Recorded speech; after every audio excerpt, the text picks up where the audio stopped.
Hello, I'm Colleen Bergeron, and I'm an intuitive life coach. It's come to my attention that it's a little difficult to read some of my lengthy blog posts, so I decided to put an audio version out there for people to enjoy. This one is a concept in creating change in your life, and the question is, what is competitive versus perfectionism?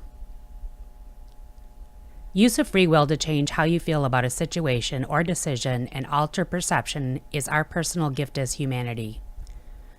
Let go of the need to be perfect in order to move forward and create a space for effecting great change. Clear feeling wrong about recognizing free will and choice are our greatest gifts.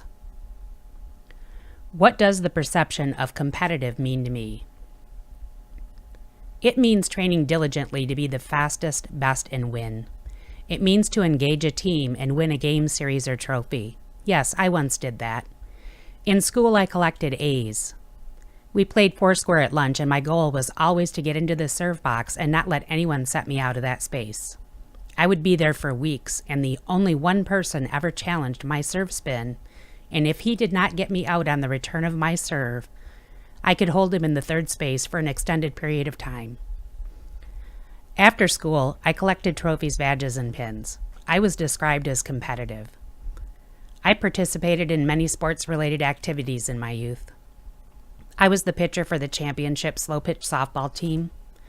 I was a member of the champion bowling team that took the highest winnings home from tournament and led us to the trophy by creating the greatest handicap change. I had the three-point shot adult women's basketball record posted weekly in the local paper. Even at work, at 18, I had recognition for being the best and presented as the local county champion for driving the Michigan small bus rodeo course. I repeatedly won the right to compete statewide with other businesses' best drivers. I was even recognized for having the highest written test scores in the shortest time. My work coat was covered in badges pointing this out. One day, I realized my personal challenge wasn't about competing. It was about being perfect and never feeling good enough. Let me explain. When faced with a problem, I tried to assimilate the path that was the most positive outcome for both sides of a point and resolve issues. I found solutions. I did not want to be competitive. I didn't feel challenged. I wanted to be perfect. I wanted the A 100%. It never mattered to me if someone shared the grade, trophy, or score. I welcomed the company. I felt like a personal failure at 98%. Even if I had the highest score and it was still the A, it was not perfect if something was wrong. I felt imperfect and flawed. If someone pointed out that flaw publicly, I was shamed by the example. My personal block was indeed perfect. Disagreement is a conflict created because personal opinion is assumed as right or wrong. Once the opinion is presented and we feel engaged, it becomes a conflict. Truth is based on hard fact without emotional interference. Opinion is based on learned personal beliefs or emotions and feelings. To argue a point based on opinion is a conundrum. My block about needing to be perfect was viewed as competitive because I challenged others and I welcomed that participation. I welcomed the engagement. I challenged them to do their best. Learning from what we once viewed as mistakes and flaws and letting go of feelings of inadequacy is the opportunity for personal growth and exhibits free will. Learn to use the statement, "I am enough," frequently and often.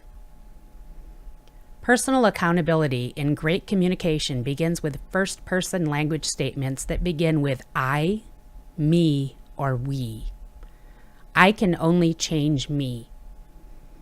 Recognize the marker for opinion-provoking disagreement is discussion by the lack of first-person accountability shown by the use of the words such as they, them, he or she, you, your, always, and every, and do not engage in the discussion.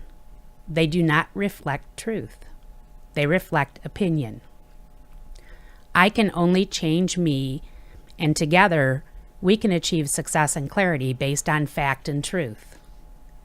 Learn to exercise free will and alter perception of what is truth based on fact and clear personal feelings and beliefs. I do not have to be perfect because I have free will and I can create the space for change. I grow and learn from my personal challenges. Be the difference. And if you need help, send me a personal message at orograndeintuitivelife.com. Again, my name is Colleen Bergeron, and I am an intuitive life coach.